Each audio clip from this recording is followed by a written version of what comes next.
Welcome. I'm just going to share the screen. Yes, we are finally here. Hello, gorgeous people. Welcome to the GGC edition of I Am Fierce Empowerment Coaching. My name is Ochia. I did try to do this through a live stream, but unfortunately, due to some technical issues with the stream key, it has forced me to facilitate it on YouTube, but in actual fact it's turned out to be way better and more effective because you can watch it at your own leisure, so that's amazing, and you can replay it until your heart's content. As I say, my name is Ochia. It's a pleasure to meet you and be here. I'm going to be jumping into the GGC community main page once a month and the exclusive business members page once a month as well.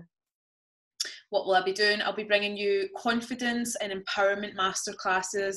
I'll be teaching you valuable, effective techniques, tools, methods, thought processes, and really helping you rewire your thinking and step into your power unapologetically, finding your voice, owning your space, figuring out what your purpose is by first and foremost understanding your why. So let's jump into it. So like I said on the live stream that you got to see, I actually was interviewed by Laura, who is incredible. She is the founder of this amazing community. She interviewed me and it was about 45 minutes of me really going deep into my story. It's really raw, it's really personal, it's very honest.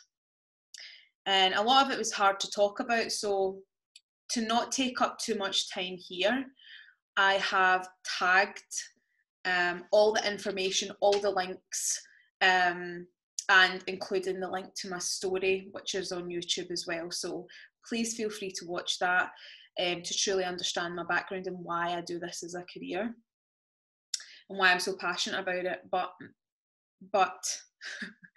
to put it in a nutshell, the essence of what I do derives from a pure and utter passion to empower women globally from their toes, from the core of their soul, outward. I want them to build sustainable confidence, implement boundaries, understand the difference between boundaries and non-negotiables, and really just start making shit happen for themselves, to be quite honest. I am beyond honoured to be here. I really truly believe in this movement. I believe in you. And I really hope through our journey together you can believe in yourself too and understand that you very much are gonna make it. You are gonna make things happen for yourself. So I want you to ask yourself why you are here tonight and share it in the comments. So share it in the comments below. Although you won't be watching this live at the moment, your comments are still valid and we will check up on them. Even if you feel that you want to speak to me directly, all my links are in the description. Or even use this time to jot down, get a notepad, jot down, why am I here? Why did I want to watch this masterclass? What is it that brought me here? This is your time to speak up for yourself. So, why we must become aware of our thoughts. Wee bit of product placement there, jokes. Pepsi has not sponsored me or sponsored this video, but they can. So, why we must become aware of our thoughts. So, if we are not paying attention to the mind and our thoughts, we start to believe what we think and can react to thoughts that are based out of fear. So tonight we will be looking at what does not serve us so that we can stand in our power, utilise our voices and create a life from design and not default. Now, what's important about that last line, I say this to clients all the time, if you're going to take anything from me tonight, it's that believe me when I say I am the walking, living example that your past doesn't define you. Your past doesn't not define your future unless you let it. So ultimately what I'm saying here and what I'm arguing here is that the only person standing in your way is you. If you are not happy with what's going on in your life just now, you can change it. So 95% of what we do is subconscious. My question to you is, are you running on autopilot? When was the last time you actually checked in with your mind, checked in with what you wanted out of life? When was the last time? I always say to clients, it's like a record that's been left and it's just been playing and playing and playing and playing and playing. I also say, imagine you're a manager in this store and Sandra comes to you and she says, oh, Sarah's really moaning about being on the till. She's saying she's not been trained up right, blah, blah, blah. You wouldn't just take that as fact. You wouldn't go, oh my God, has she said that? You would go, is that based in facts or is that something you're presuming? You would investigate. You would analyse the situation. But for some reason, when it comes to you, talking about your mental health and checking in on you, that is on the back burner. It's not a priority. And what we fail to understand is we can want to feed the 5,000, we can want to help everybody, and unless we really focus on our health first and foremost, focus on how we are feeling, it is not selfish. It is critical to your success and how you feel and how everybody else feels round about you. If you're operating on below zero, you're not going to be of help to anybody. So this is about completely retraining how you understand this, how you prioritize yourself, and how you step into your power. So you are not your mind. These are 3 points that helped to really change my mindset. You are not your mind. That just I did not understand how I could not be my mind. You are not your mind. You are the observer of your mind. Let that sink in. If we are not our mind, then as Dr. Joe Dispenza states, if you don't know who Dr. Joe Dispenza is, please look him up. Please look him up. Amazing. We have the power to create the life we desire. So if you are not your mind, then it goes to argue that you have the power innately to create the life that you desire. Scientists also claim we have around 70,000 to 90,000 thoughts per day, and only 1,000 are new thoughts. So what does that actually tell us? Well, it tells us that's terrifying, that we are not actually checking in. That the fact is we're having 70,000 to 90,000 thoughts per day, per brand new day, but only 1,000 of those 90,000 thoughts are new, are perceived to be new. That is telling us that factually we are not checking in, we are not prompting ourselves, we're not doing any self-inquiry, we're just allowing those thoughts to overrun our lives and dictate what road we go down. So let's look at your thoughts' origin, write or discuss. So if this was a live masterclass, we would be in conversation right now, and that's why they're so engaging and immersive. But right now, I'm going to ask you to write this down. So number 1, what do you believe to be true about yourself? And it is truly important that you are honest. You're not showing me these questions, these answers. You're not doing this for anybody else but yourself. So it only hurts you if you're not honest. You get what I'm saying? So get honest, bite the bullet, just face the fear and own your shit. Just be honest. What do you believe to be true about yourself? Number 2, are they learned thoughts or your own? Are they learned thoughts or your own? Where did the self-doubt begin? What are you scared of? And what are the top 5 thoughts you have per day on repeat that hold you back? List them or feel free to discuss in the comments. So you can rewind that, pause it if you need time to really get your thoughts together. So to break it down, when we have a thought, we get a feeling that leads to an emotion that causes us to take action or inaction. A really hilarious example that I like to give, I mean, it's not hilarious, but we can all relate to it. So say I walk into Zara, because we all know that Zara's lighting's amazing. That's a joke, because the changing rooms make me want to run for my life. It just shows up everything that you don't want to see. So say I go into Zara and I'm like, I'm going to try on this pair of jeans. I don't usually shop in Zara, but I try on a pair of jeans. I get into the changing room and it's bringing up all lumps and bumps that I wasn't really wanting to see today. But okay, you're sweating, you're in the changing room, you're not having a great time. And I try to get the jeans over my knee. It doesn't go over my kneecap. What is my thought? My thought is, I'm never going to feel sexy or accepted in my own body. I won't feel loved. I won't have the confidence to love myself. That feeling that I will get from that thought, that negative limiting thought, is a feeling of sadness, of rejection, not good enough, that leads to an emotion. I'm feeling very weighted. I'm feeling upset. I'm feeling frustrated at myself. Very negative thoughts. And that causes me to take an action or inaction. So usually it would have been an inaction for me. So I would have put the jeans back, left, went home. I would have just comforted because I just felt like nothing was going to change. I was never going to feel. And now this isn't related to, I'm not wanting to get in too deep into body image because I talk a lot about that on my own pages if you're interested in my own personal story and journey. But you can relate this example to anything. But the inaction has led back up to the initial thought. So it kind of feeds into this vicious cycle. Whereas if I'd have taken an action when I had that emotion of sadness and frustration, I could have went, do you know what, I'm going to go to the shop that I know sells a pair of jeans that make me feel like my booty is good. You know what I'm saying? It makes me feel good. It makes me feel snatched. It makes me feel good, sexy, good fit jeans. I leave with a new pair of jeans and a new attitude.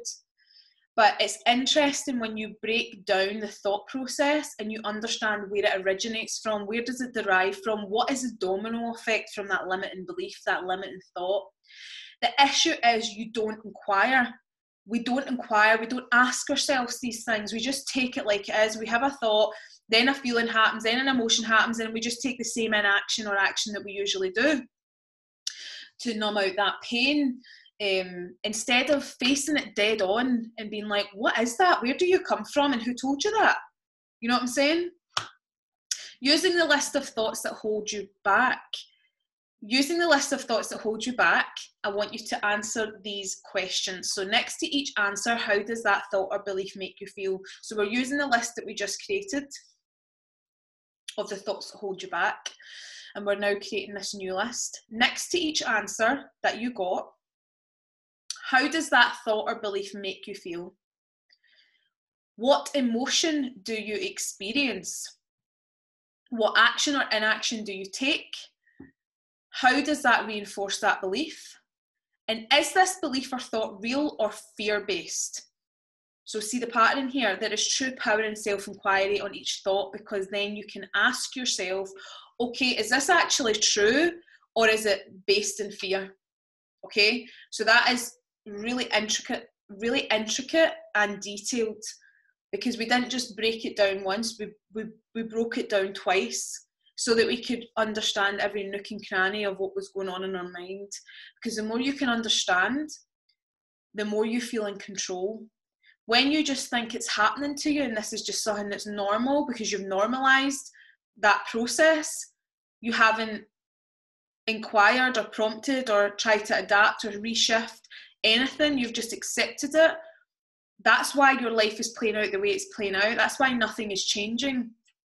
So mind dumping is like thought journaling. I just like to say mind dumping. So how to mind dump.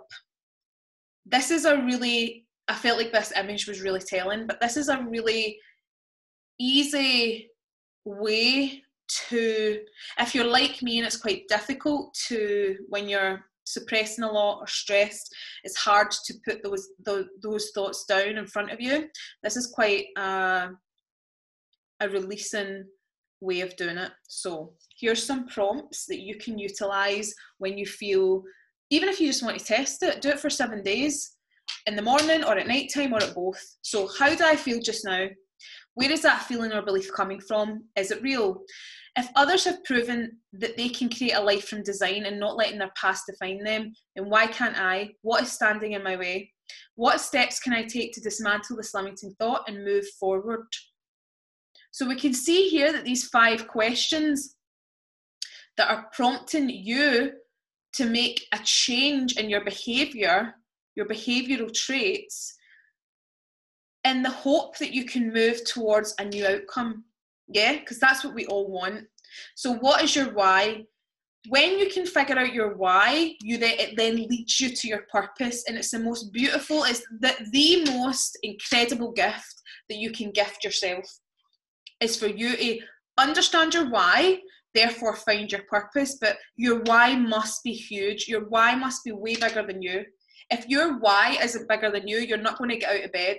You're not going to fight for it, because how many times have you hit the snooze button when it's something to do with you, or just your business, or something that you know you just need to answer to yourself. So you know you're just going to maybe just snooze it, or well, it's just me I'm answering to. You know, there's less respect there than there is for other people. So I want you to think about that. You know, how would you show up in a job as opposed to if you work for yourself? And I don't care if you don't have your own business or not. You should always have and adopt a CEO mindset, because when you do that, it helps you with confrontation. It helps you with life, the things that cause anxiety in your life. If you're seeing yourself as a business, it's not personal. So you're able to voice your opinion more. You're able to reinforce your boundaries way more clearer than you would if you'd be okay, I'll just do it. You know, but if it's business, I really wish I could, but I can't. I do have someone I can pass you on to. If you have that kind of mindset and that kind of structure, you will always move forward, and you'll be more respected for it as well. You'll respect yourself, and that's what's important. What do we mean by finding your voice? So you have the right to take up space and ask for what you need. So what we're covering in this section is ultimately you discovering the power behind you using your voice, being really grounded in your voice. And it starts with boundary setting and how to reinforce them when challenged. It's not enough to just write down boundaries. You need to understand when you're put in a certain scenario that always has you second guessing yourself or saying yes to things that you don't want to say yes to. You need to have some kind of script or some kind of understanding of what language you're going to use to reinforce the fact you cannot and do not want to do it in a polite manner.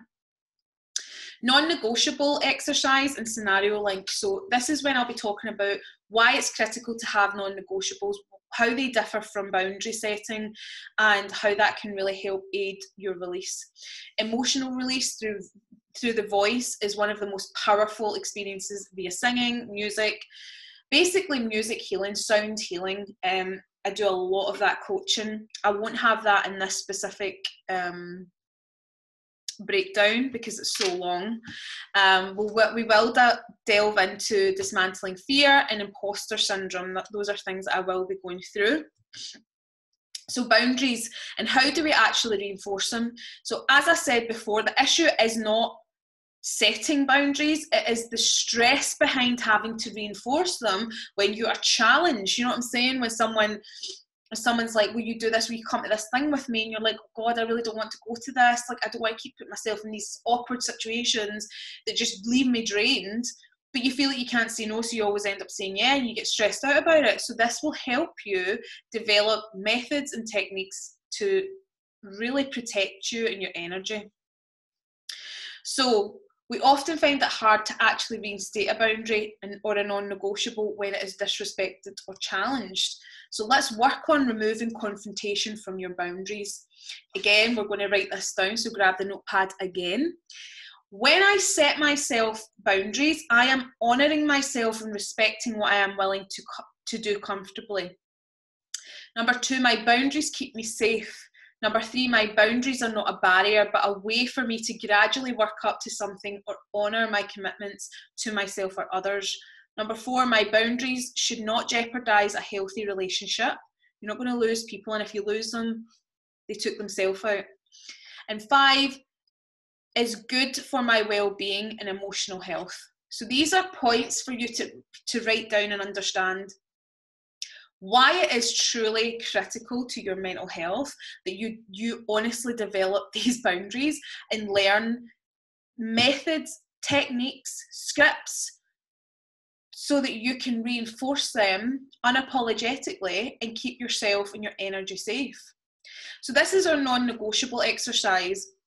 I want you to write out 5 non-negotiables you have. This can be in relation to life, business, relationships, etc. So write out 5 non-negotiables that you have. That's something you're not willing to compromise on. And make them deep and meaningful. Don't make them superficial. Do you know what I'm saying? Like, oh, he don't have no cheekbones. Do you know what I'm saying? Like, make them deep. Number 2, write out an example of when that has been challenged and note how you reacted to that challenge. I.e., did you give in and say, oh, that's okay then, or did you reinstate it? Okay, do you see what we're doing here? So the non-negotiable exercise is really reiterating to you and clarifying to you where you struggle in relation to confrontation and in relation to saying no to somebody. You understand? So write out 5 non-negotiables you have. This can be in relation to your life, business, relationships. Then you want to write out an example of when that has been challenged. Okay? And note how you reacted to that challenge. And number 3, next to your non-negotiables, write a sentence that you can use when this specific boundary is challenged next time. That is not confrontational, but assert your power. Now, when this is completed, you'll have paused it, and now that you've got everything done, you now have a script to use if you get stuck in old people-pleasing ways.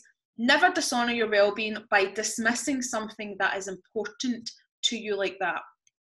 Huge. So here's some examples. Non-negotiable for me equals valuing my service, my business.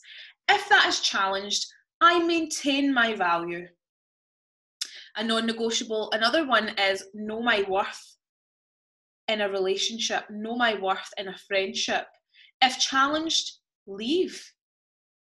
But that's through age, you know, that's through my experience that I understand that that's just, I will do that now without even thinking, but I had to learn the hard way. Fear. What is it and how do I learn to use it positively? So I'm not going to read all this out. This is just for your information. But fear is something we need to accept is going to be in all aspects of our life. It is how we choose to perceive it and utilize it to our benefit. So how do we take that pain and take it to something powerful? How do we take that perceived fear and use it to our advantage? It is something that, it is a slight mindset shift. It is a switch. And if you can get that switch, you'll be able to sell better. You'll be able to show up in social situations with more confidence. You'll be able to assert yourself in a boardroom. You'll be able to go for that interview that you've been putting off for 5 years because you just didn't think you were ready. Do you know what I mean? So basically, I'm going to break down for you the different levels of fear. I love Susan Jeffers. If you haven't read her book, Feel the Fear and Do It Anyway, like, you need to read it. I love her, and her work has just been incredible to my development, on stage specifically, but off stage as well. So this is really going to help with your public speaking, asserting yourself, making decisions, intimacy, changing jobs, being alone, aging, and the list goes on. The last part of fear is truly that you don't think that you can handle the outcome. That's what's incredible about this. When you break down, you actually focus on this work for a second and you give yourself a fighting chance to get back in control and use fear, you're just going to soar from that point onwards. So fear can be broken down into 3 levels. As Susan Jeffers explains, the first one is surface level, so a mix of situations that happen or require action. 2, ego-centered, so inner states of mind rather than exterior, and core level is the last one, which is the nitty-gritty, what is actually worrying you, right? So the next slide is going to give you an example of these. So levels of fear, level 1 would be aging, retirement, dying, illness, loss of financial stability or expansion. Level 2 fears would be rejection, success, and being vulnerable, disapproval. And level 3 is simply, I can't handle it. Okay, so you can understand that we're saying, okay, well, I'm scared of what if I do lose those clients because of lockdown? What if I lose them? Well, then I'm going to feel extremely vulnerable. to the situation. I don't know what's going to happen. I don't know how I'm going to make this work. I don't want to readapt. That's scary. And then the level 3 is truly that I don't think that I can handle it. I don't think I can handle that requirement, that me having to adapt. I don't think I can handle it. And the truth is, you can. You make this, you determine and you dictate the level. No one else is dictating it. The situation isn't. You dictate how you respond and react to every situation so that you can have the best quality of life out of that. And I know that each situation has different levels and intensity, and some of the time you just can't see the light. You can't see the lesson. You don't want to see the lesson. You don't understand it because it's tragic what might be happening. And I do give a lot of feel for that, and I understand that this isn't one rule fits all. But what I'm saying is the essence of my offering right now is that if you can break down what the fear is and understand that the true fear is that you don't think you're going to be able to deal with it. You don't think you're going to be able to go through it. But your mind is so powerful that on one side, yes, if you really channel it into positive energy and really focus on that, yes, your life will be abundant. But life has shown us, the universe has shown us that if we focus on the negative, we're going to get more of that. So this very much does lead into imposter syndrome. This is something I get asked about all the time. Specifically, if you're a high achiever, you have this internal battle that you feel like you don't deserve the position that you've been given. You feel that you've got a constant worry that you're going to get found out. You just don't feel you belong. You feel you're going to get found out, you're going to get caught, you're going to be embarrassed, you're going to be shunned, you couldn't do it, so it's going to be embarrassing for you. And it's the ego, that's the ego talking. So I want you to ask yourself, what is it going to take for you to know that you have the power, that you have power in your pain? What would you need to have under your belt to do the thing that you keep putting off? Do you know when you just keep, I was the same, I got my master's and I was like, what's the next thing, I've not got enough.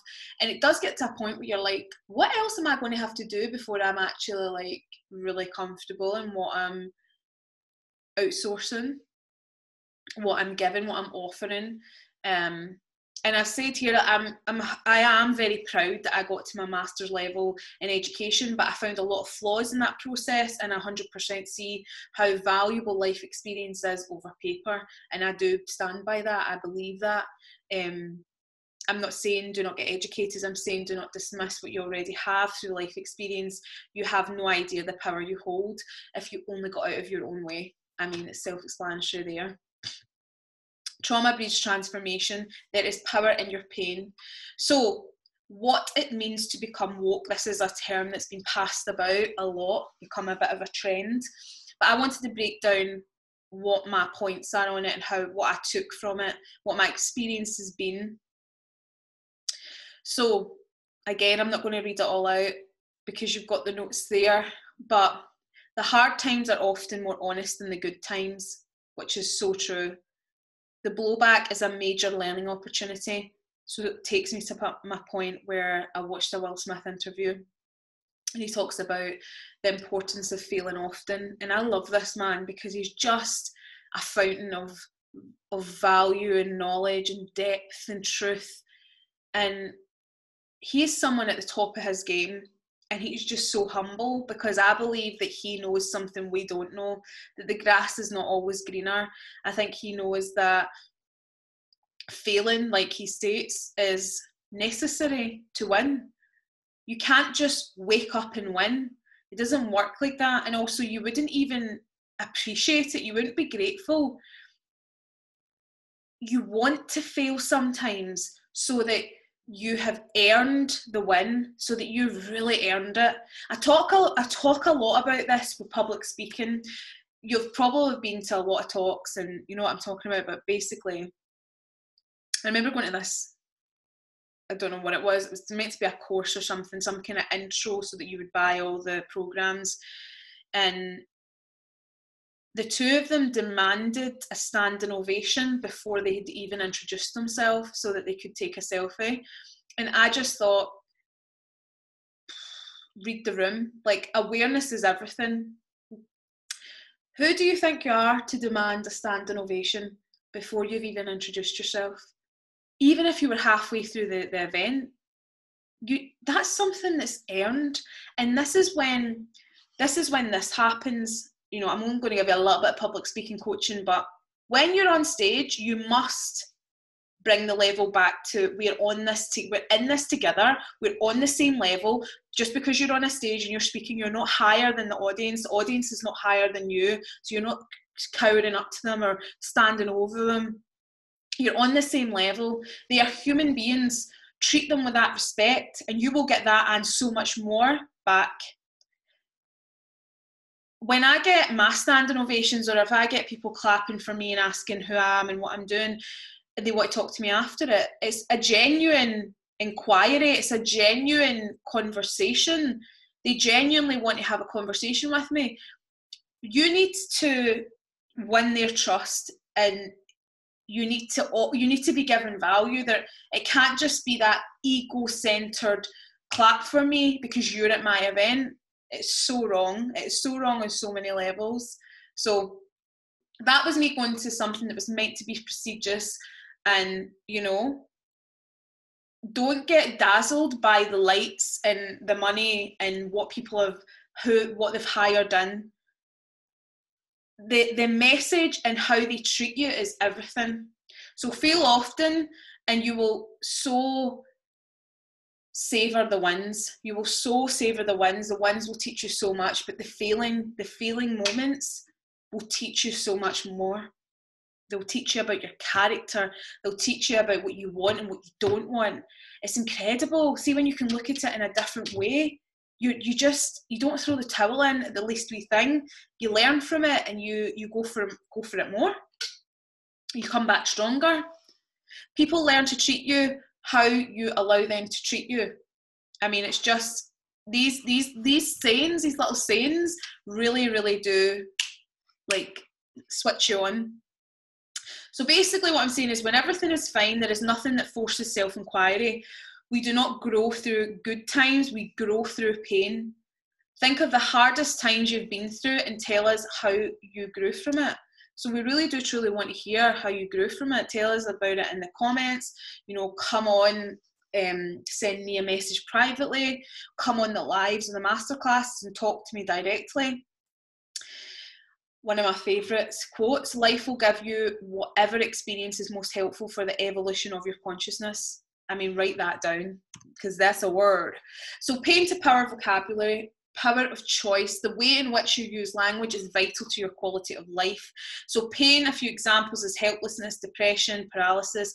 Power language, choice, excitement, action. So this exercise, take these down in a notepad so that you have a reference to this empowering language shift, and try the next one and add more as you get into it. Feel free to pause and take your time. So pain and power. So pain equals powerless and power equals choice. So that is, pain is implying that you have no say over the situation, and power is implying that you have made a conscious choice or decision. Pain, a few examples, I can't. Power, I won't. Pain, I should. Power, I could. Pain, it's my fault. Power, I am responsible for my life. Pain, I'm never fulfilled. Power, I want to learn and grow. You get the gist? And another good thing about that is you can use that as stems to create your own examples so that you can utilise them and relate it to your own life. So here are my tips and the 3 ways to transform conscious pain to conscious power. So number 1, embrace it. Again, I'm not going to read it all for you, but embrace whatever you're going through, because it's truly going to be the teaching blocks to your success, to your growth and your expansion. 2, find a purpose in your pain. Now, again, I say this lightly, you're not always going to be able to find purpose in your pain due to the circumstances. You know, it's subjective. But you understand my message here. If you can look for an opportunity, in your current struggle, even thinking back to the hardest thing that you've survived, and tell yourself, you know, I did that. When we find something to fight for, we fight hard and we win. When we don't give ourselves an option B, we win.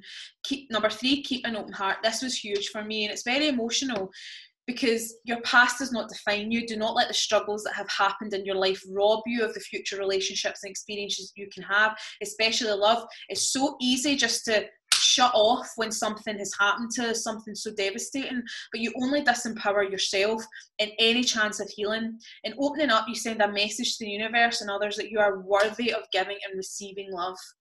You understand? Don't let somebody else's abuse to you ruin any future love that you're going to have in your life, because it's not fair to you, and it's not fair to the person that you're going to meet, or the opportunities that are going to come by your way, or the people that you're going to help if you just showed up.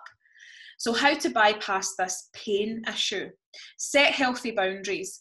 If disrespected, reinforce them and cut off the dead weight. So I've said an example, you're starting to step into your power and your friends, circle or family do not like it. The old I am just looking out for you chat, because you're starting to threaten their way of thinking. They might try to bring you down. I have said you cannot dilute your message to make others comfortable, and that is something I want you to always remember. Now, this little task might seem little, but it's hella emotional for a lot of us to do. The inner child task that I set a few people that struggle, this is something I did myself. I found at a certain age that I was not able to look at pictures of myself when I was younger around a certain age. I don't know what it was, it just always made me feel like my eyes would just water, and I knew I didn't want to cry, but it just was an automatic reaction in response to the stimulus in front of me, which was me.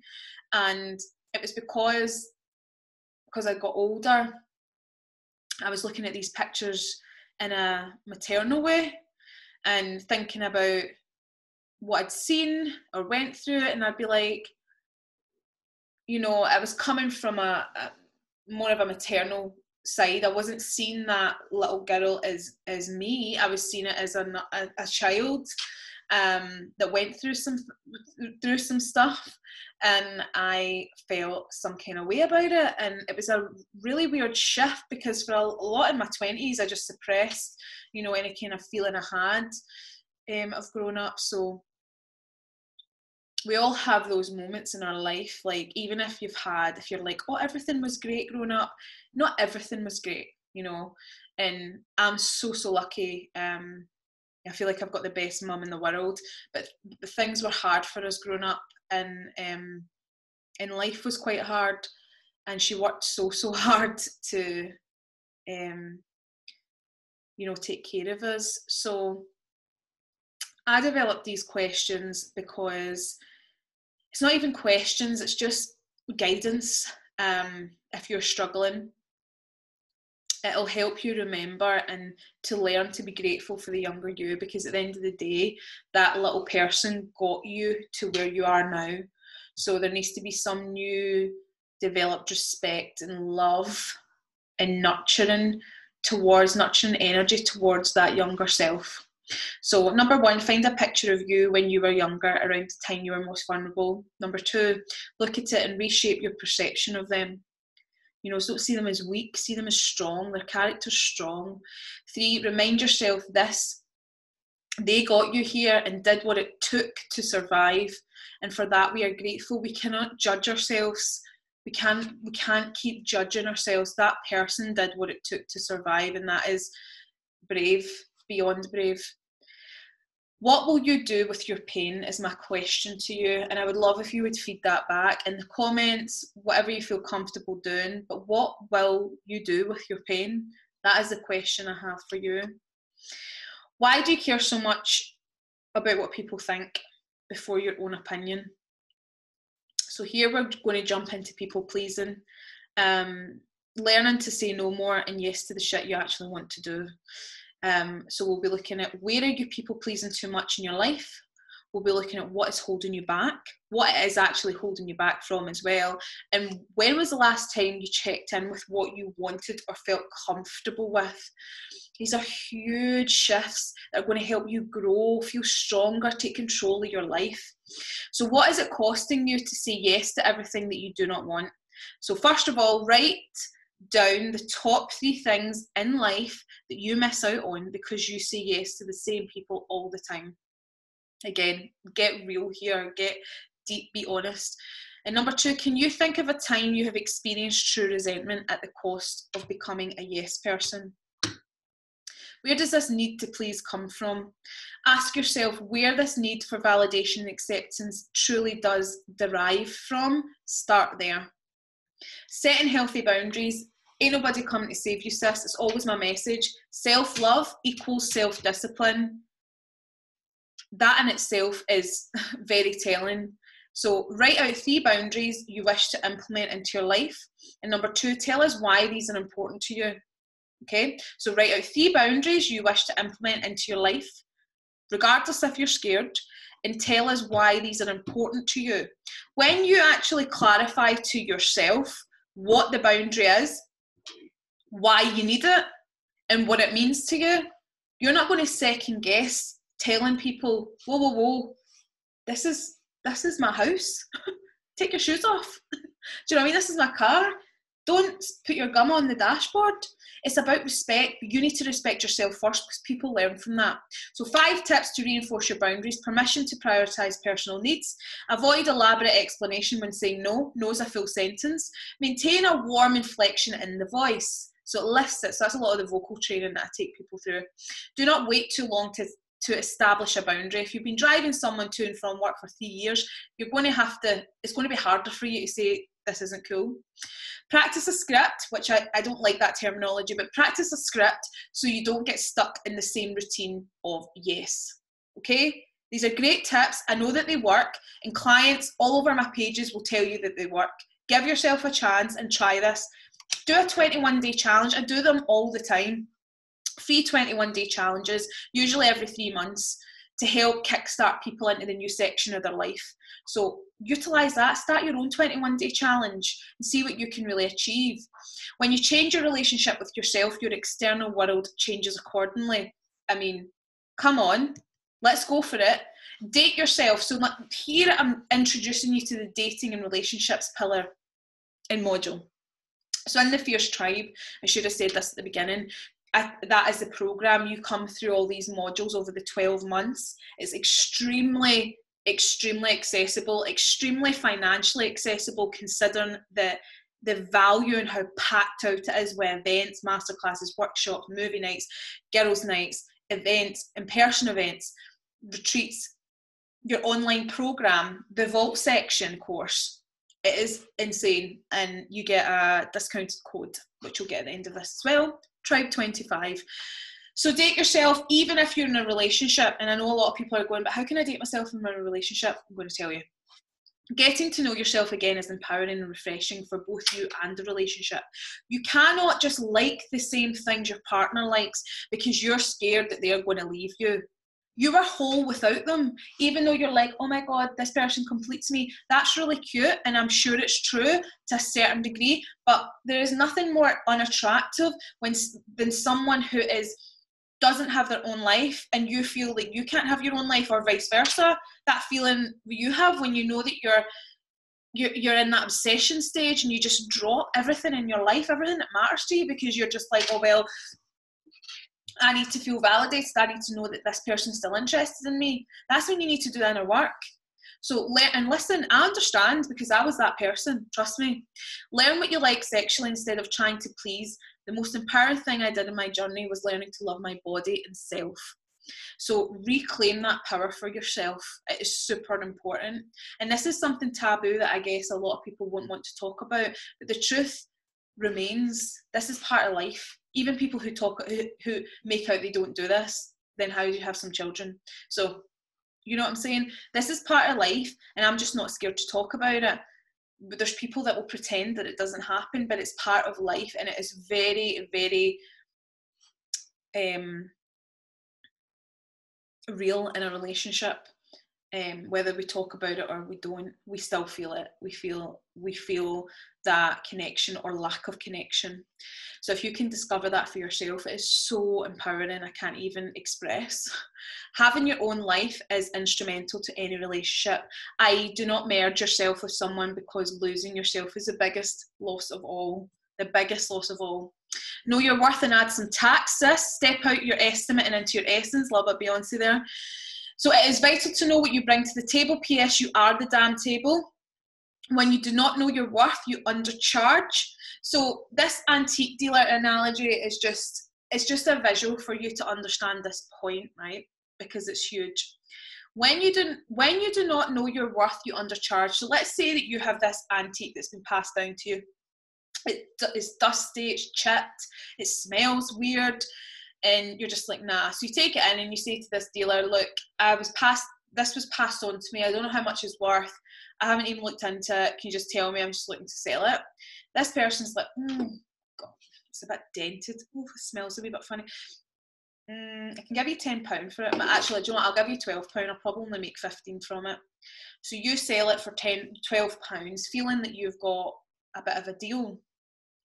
It turns out, years later, you happen to find out information that that specific antique was an antique and was in fact worth £10,000 minimum.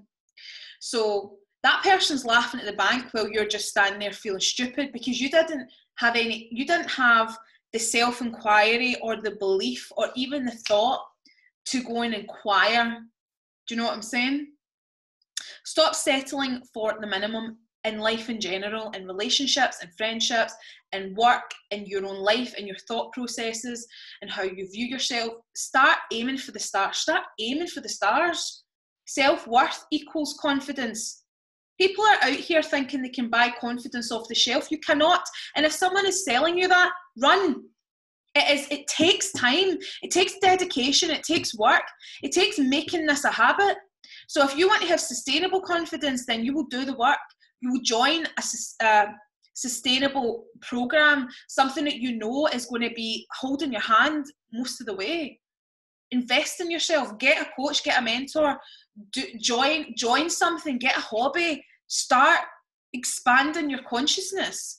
Detach your self-value from others' opinions. Huge. Ask yourself, where did the self-doubt begin? Be specific. What is it you're trying to achieve that you're terrified that you're not going to be able to achieve? So, steps to recognising your worth. Create positive self-esteem, which is confidence in one's abilities. Recognise the difference you make to others. You validate yourself. Engage in work that is fulfilling, and so on. So another exercise to do is prompts, which you should really be just banking these so that if you do have a struggle or you feel stuck, you can come back to this video and hopefully it can really guide you through it. If you get any questions, you know where to come. How many ways do you value yourself? Select an area where you do not feel valued. And this is where you need to be honest. Ask yourself, if I valued myself more, what would I do in this situation? Who would I be? And what is the first step that I would take to assert my self-worth? Not an easy exercise. It's very triggering, some of these exercises, but triggering in a good way, in a healthy way. Level up your type. Date on your level. No, I don't just mean looks. Are you loyal to a type that is not working for you? Here we go with the triggering. I hope you're ready. So we all like to say we don't have a type, but I'm saying let's get real here. We have a certain container we look for in a partner, and this can keep us stuck in repeating negative patterns. So stop settling out of fear of being alone. Find yourself first and know what you want. Know your values and do not be shy in looking for them in a partner. Okay? Being alone can be such a liberating time to rediscover who you are and what you want out of life. Another self-inquiry question breakdown. What do I want from a relationship and a partner? So this is obviously in relation to dating, the dating section and relationship section. Couldn't speak there. So what do I want from a relationship and partner? What values are important to me? Am I comfortable being in my own company? If not, why? What part of myself do I never want to lose and why? Huge. Am I scared to walk away if I am not respected or valued? Again, 100% very triggering. You feel like you're just facing all your shit head on, but that is the truth. This is a great start to finding out what matters to you and what you're willing to accept or not. Stop downgrading your value just to be with somebody. Seriously, it's not that bad being on your own. It's really not. It's actually really, really good. At times, we don't talk about what you can achieve when you're single. I'm not saying be single forever. I'm just saying that it's not all terrible. It's actually really liberating and really exciting. It depends what you use it for. So when you rediscover who you are, you discover you're worthy of love and the validation comes from within. Confidence is truly, truly the byproduct of the work. And I want you to remember that. So when you're secure in your capabilities, you obtain a deep knowing of your skills, thus you experience true confidence. Confidence does not mean egotistical, that is a myth or a stigma. And truly you need to understand, what does confidence actually mean to you? You need to get that clear. You need to understand what confidence actually means to you. You need to understand as well that it takes commitment and focus. It is not an ever constant in our lives. Like anything, it requires practice and to be strength daily. You would not bounce into a gym and be like, bang on the weights, lads, when you hadn't been in a gym the whole of lockdown. You would ease your way back in, put on a couple of 5s, and for your heavy set, maybe do 10 and feel like you're absolutely pumped and your boss. But you would take your time working back up to your personal best. Yeah, so it's the same with our minds. Stop putting so much pressure on yourself straight away. Steps to build up self-confidence. I've said be specific. What are you not confident in? What gives you confidence? Think, place, situation so you can tap into that again. Stop comparing yourself.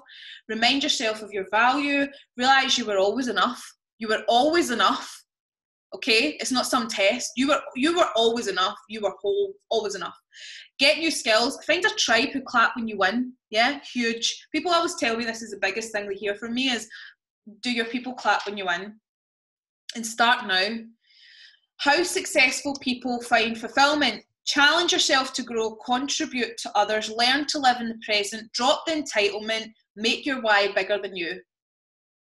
You're welcome. That's literally it. That is the essence of it. I'm not saying that's all of it, but that's the essence. So avoid the traps. There are a number of traps that we can fall into when mastering living a fulfilling life. The biggest ones being, chasing pleasure is not the same as fulfillment. Let me tell you, pleasure is an experience that is fulfilling, but it doesn't sustain long-term fulfillment. In fact, over time, pleasure-seeking behaviours can become unfulfilling very fast, i.e. drinking every weekend, a few days to numb out isn't the answer, because we don't enjoy it anymore. You hear it all the time. People who drink to run away from their problems, they don't actually enjoy it. It's just because they're bored. Do you know what I'm saying? Or they've conned themselves into believing that that is something that is fulfilling for them, and it's not really. It's just an escape method. Yes, a few drinks are good, but when you're just relying on that because you don't want to actually have a deep conversation, I know so many people, I was one of them, like that, and I now know that they just aren't ready to, have those conversations, and that's completely fine. But it's you understanding and being honest with yourself.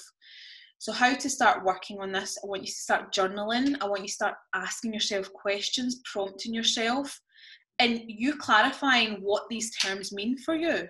It's subjective. You can't copy and paste. Yes, I'm giving you some kind of structure and guidance system, but it's subjective, the questions and the answers. And finally, remember the promise. If you adopt a desire to pursue fulfillment, you will transform your life into something amazing. This is something worth living for. You'll get your mojo back. So this is just a quick look at behind the scenes of my Fierce Tribe. On the left side, this is the part of the online program, shiny exclusive program. And then on the right side, this is an extra course that I've added at the top, so that drops down into different categories. All the recorded events, hot seat coaching calls are all recorded and stored there, so it creates a real bible of methods, tools, tricks, tips, techniques for you to call on when needed in your business or in your life or relationships. And on the bottom right hand corner, is just some of the events that are held in the private Facebook group. It's just amazing. It is expanding at a rate that I just didn't expect, and I'm very overwhelmed and full of love, and just navigating this as I go. So, you know, nobody's perfect, no one has it down, but this was nothing but a dream. This was just an idea I had, and I knew it was going to be part of Find Your Fierce brand, but I never thought I could actually pull it off as a program, because I wanted to make this over the top. I wanted people to have something on all the time. I wanted people to have access to me. I wanted people to have their hand held, you know, like feel really supported. So it's huge, and I'm giving you a little offer to go with this. This is one of my beautiful clients, Jenny, who said a few words about her experience, just so that you can understand that. Hopefully you can hear this. Okay, why is that not coming? Oh, it's not coming through. Dysfunctional relationship. I was in a really dark and low place and wanted to end my life. So I left that relationship back in September 2020. And here's where I met Emma. This woman has changed my life, transformed my trauma. I no longer am a shell of myself, I'm a pearl.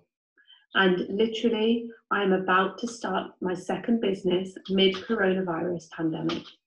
I wouldn't have been able to get to where I am today without her. The fire, the encouragement, the support, the opportunity to speak your truth. She honours you that space to just feel heard. I no longer feel silenced, and I know who I am again. She has become more than just my mentor. She is a friend and a sister for life. I encourage you to reach out if you feel you want to better yourself, no matter what your situation is. Please reach out and invest in yourself, because you can't put a price on your future self. To be the best version of you is priceless. Emma has not only taught me who I am again, but taught me so much about what I can offer myself in this life. She makes me feel excited again. I look forward to what my future brings, and with man or no man, I will go on to live a continued fulfilling life. Emma really is the queen of fierceness and brings her A game and so much more to your one-to-one sessions, your masterclasses if you were to join part of the Fierce Tribe. So I encourage you to reach out. And so that was just a little, sorry, the volume was so not up there. I was like, but this is life. Not everything goes to plan. Not everything goes to plan. I was meant to do this live. Something went wrong with the stream key. Now we've decided to put it on YouTube, which has turned out more effective because people can watch it anytime they want. So you roll with it, you adapt, you jump in and you learn. Jenny is someone who jumped in, knew that she wanted to make a change rapidly in her life.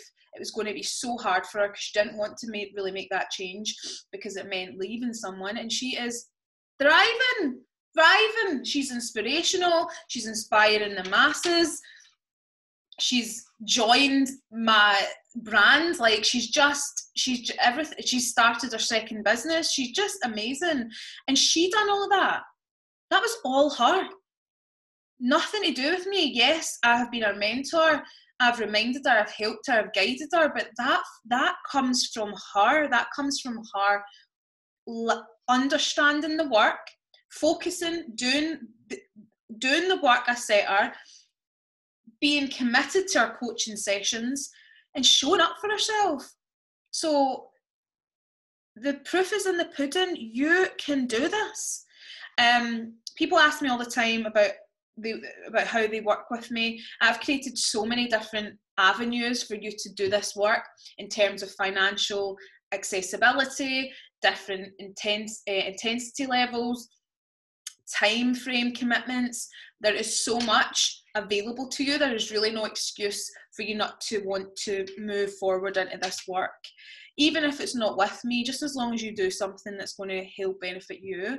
So this is the discount code that I gave at the pre-launch that I'm going to share with you just now.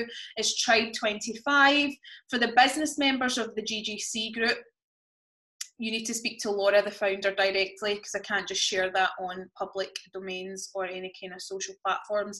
So Tribe25, if you're watching this, you're more than welcome to use that. That's actually a forever code. That's not a one-off code. So please understand that comes off every month. So it's incredible. It is incredible. Usually when you get a discount code, it is a one-time thing only. This is forever. You can use this code for this every single month. So if you don't want to pay up front, you can pay it monthly, and it comes off monthly, which is what most people do, to be honest. Yes, and all the links to my one-to-ones, my programs, my free 21-day challenges, my free masterclasses, my podcasts, my Facebook business page, and my website, and my Instagram, you've got everything there you need in the description. So please utilize it. I'm sure this is us. So let me just stop sharing just now. So I really hope that you have enjoyed that. I hope that it's been beneficial. I hope you're excited. For every month I'll be coming in and I'll be doing, say, a masterclass on courage. I might do a masterclass on self-worth. I might do a business mentorship masterclass. I might do it on public speaking, phase 1, phase 2. I might do it in narcissism. I might do it in trauma healing.